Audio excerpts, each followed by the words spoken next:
Welcome back to another Planet Zoo video, where today we have a new episode of Newtropic Zoo where we are creating a lovely information centre. So let's get creating this information hub for our guest. And this is what we started off with, just a simple flooring. We're going to have the front as glass, and I have actually got a reference image, so I'm not creating this in my own mind this time. I've got a reference image, what I'm going to go by and what I'm going to follow. I'm not going to do it exact. I'm obviously going to put my own twist and turns into stuff. In fact, I'll pop up the reference image right now. So as you can see, I found this reference image on the Planet Zoo PC community page on Facebook. This is AI generated, I do believe. So yeah, I saw this and I thought I need to build something. And we needed an upgrade information center wise. So I'm going to show you the information center, what was previously in Newtropic Zoo now. So as you can see, it's quite simple. It's nice looking, but it is simple. So I thought, right, we need to spruce this up. This whole zoo is very high detailed and modern. So I wanted to, spruce up the information center. At the end of the day, this is going to be the main point, apart from the entrance, what the first thing our guest is going to see. They're going to come through the entrance and boom, information center. They literally have to walk through this center to go to the rest of the zoo. This is where they're going to get their maps and everything they need to know where's where and what's what around our Newtropic Zoo. And the thing is, it's probably going to be a common theme this. I'm probably going to want to redo some elements of the zoo and spruce things up a little bit and get things looking exactly how I want it. I've said this before, I am a little bit perfectionist, I must admit. And yeah, this is what our zoo project is all about, isn't it? And I always say, if you're not happy with something, then change it. And I thought this zoo deserves something better than a simple rounded information centre. Might be a little bit elaborate creating something like this, but do you know what, I actually really enjoyed creating this as well. And I think all zoos should have a massive information centre. What's like the pinnacle moment when you come through those gates of the zoo and you see it and you're like, wow, this is what our zoo's about. These are our conservation efforts, and this is there, and this animal is this way, and people to talk to. A bit of customer service is great going into not just a zoo but any establishment really.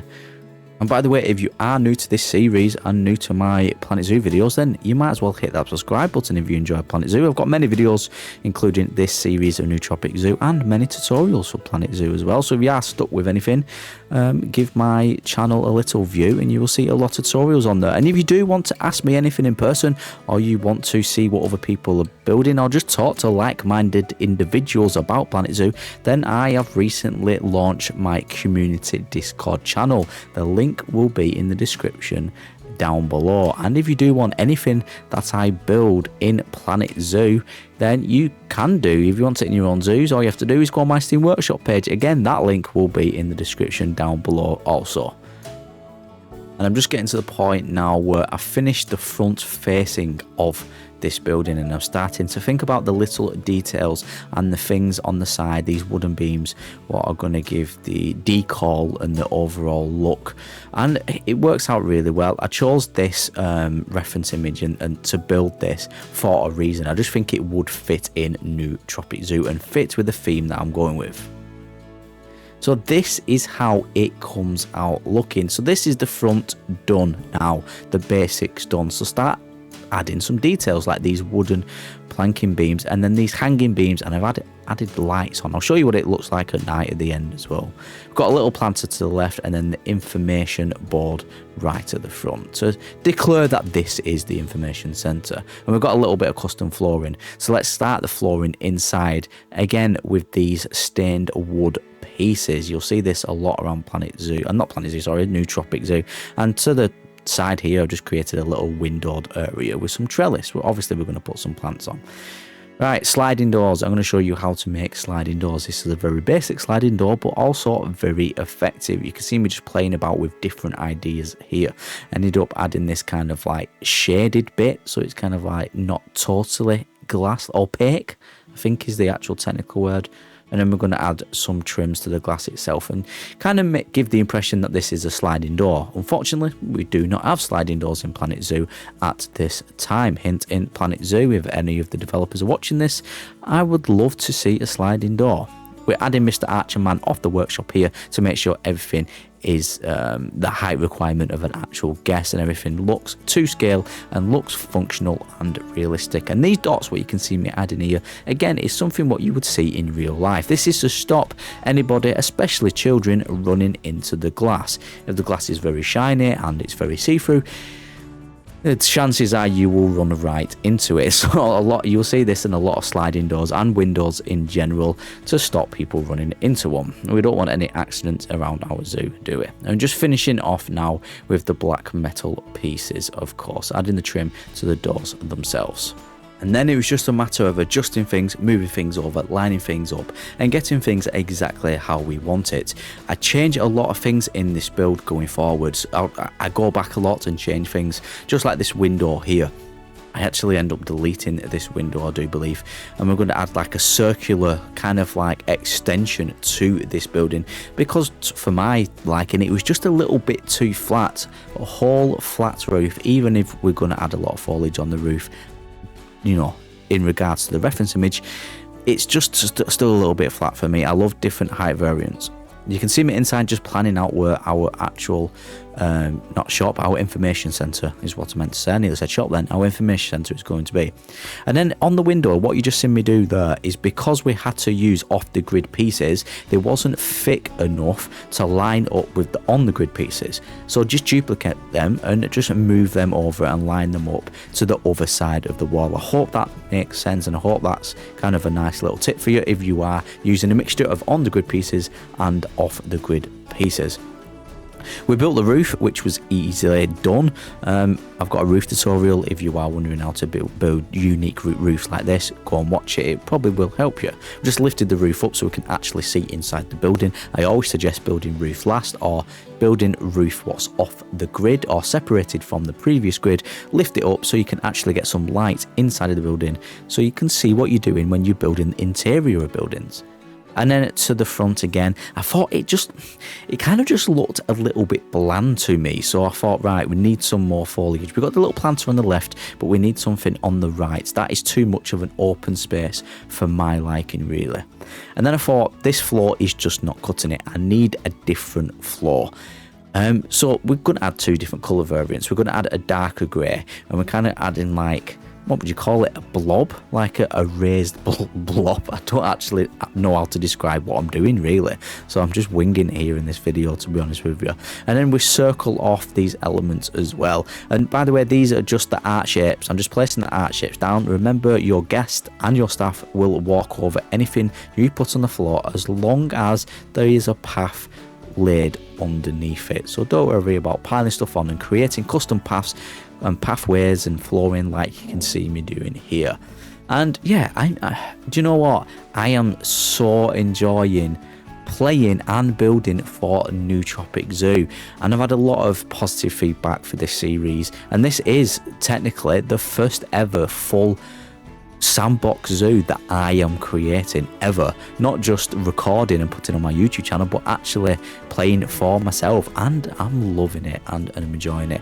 And I did debate with the idea of going into franchise mode rather than sandbox mode, but if you know anything about me, the reason I love Planet Zoo is because I can get so creative, and I want those creative elements to be not bounded to franchise mode, and not me worrying about money and, you know, unlocking certain building pieces. I didn't want that. I wanted to go to town and really explore my creativity side, and sandbox is the way forward for that. Just finishing off the back end here and closing stuff off. We're still going to have enough light in so we can create the interior. And kind of just, you'll see me keep zooming out and rotating the camera around. That's me kind of like working out how I want this build to go and making sure everything looks aligned and nice and neat, really.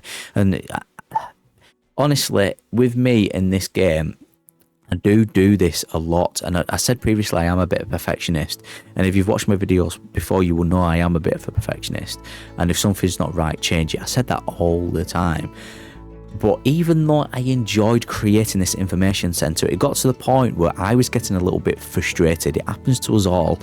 And I was kind of having like a little mental block. Like the reference image could only take me so far. There's no reference images of the back of the building, so I had to come up with my own ideas, and that is what I'm doing here. You can see me just playing around with loads of ideas. We're going with curved walls, we're going with straight walls, we're adding windows, we end up adding height, variance, and yeah, it was a bit of a pain in the ass, but perseverance always prevails. I said that a lot in my videos as well. I need to trademark some of these sayings, I really do, so other people can't use them. Honestly, I actually, if you don't know, I have worked in education before, in the education sector, and these are the kind of sayings you would say to teenage children. Teenage children, does that make sense? Teenage, adolescent people, human beings, Homo sapiens. But yeah, so you can probably tell I used to work in education, because, you know, saying stuff like patience and perseverance prevails and motivational speaking, I tend to do a lot in my buildings, in my videos, in my content, when I'm creating content for YouTube. Right, at this point I'm just jibbering on. Let's actually get back to what I'm doing. I'm creating this custom roof. Again, we're staying off the grid this time for the rear. And I'm just trying to work out what to do actually, and the custom roof just wasn't cutting it, so I wanted to raise the height of this roof.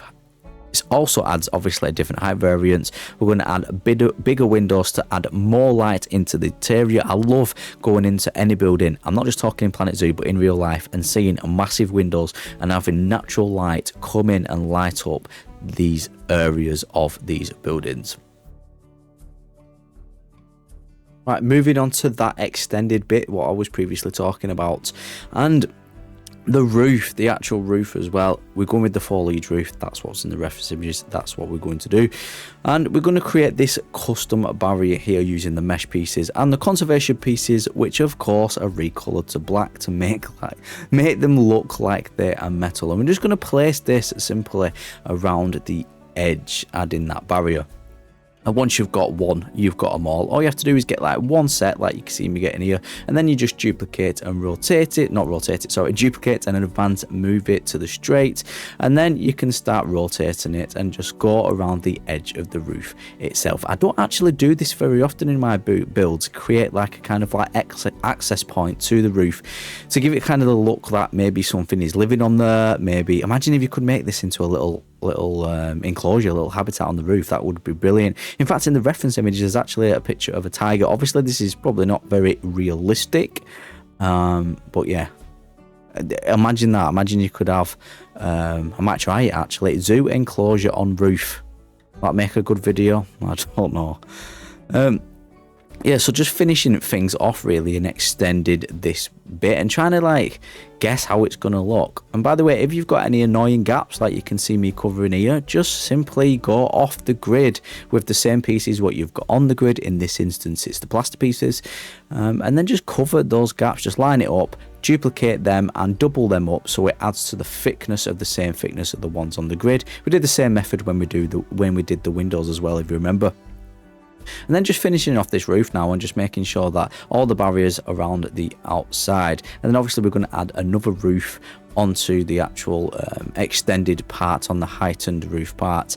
And then I saw this annoying gap. Now I played around with a couple of ideas of how to fill this gap, but I went with, well, I think it's the best idea, and that's just to add foliage. I say it all the time, this game, foliage is king. If you're not unsure about something, just add a lot of foliage, or rockwork, of course. And I kind of made this, I wouldn't say a centerpiece, but a corner piece, well, it is in the corner, and just added the same beams, the same color schemes, conservation pieces, which was actually a pain in the ass to line up. You see me quite struggling with it now, is because the actual building wasn't line up itself, but it did line up in the end. And we're going to make this we're going to make it a planter basically. We're going to add some mulch, we're going to add a roof with the same pieces what we've got of the floor, and just bring it down a little bit and just tidy everything up a little bit and make it look like it should look. Added the mulch now, and I'm going to add some foliage in this corner to make it look like a planter, make it look like it should be there, and it's covering those jagged edges and those plaster pieces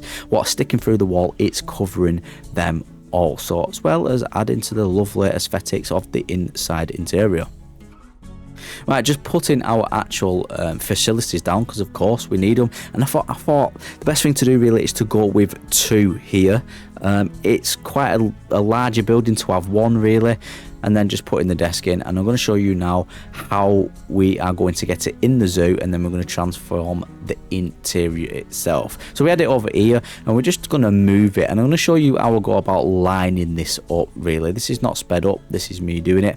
And I'm just going to line it up to the previous path and the previous flooring that I have put down there, and that should just about do it.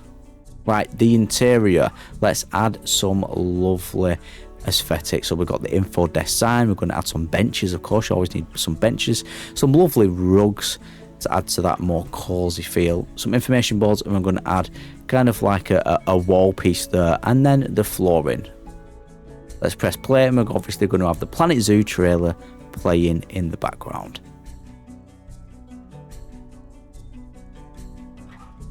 Right, so left hand side, we kept it very simple but effective. We're going to add the information board, what we've got outside, and we're going to add an ATM, of course, as well, for guests to get money out. And here we are, the building, our lovely information centre is complete. And our guests are already piling in and using this facility to find out where to go in our zoo. I'm really happy how this came out looking, and when it's complete it all just comes together quite nicely. Apart from this group of people now entering and exiting through the side wall. This must be some kind of magic wall what opens up, a bit like Harry Potter, and yeah, they can get in there. It's not, it's just because I've got the path running. I just need to change the pathing system a little bit inside of the building. And with the information centre in place and complete and up and running, that concludes the end of this video. So please hit that like button, I really do appreciate it, and I will catch you in the next episode of Newtropic Zoo.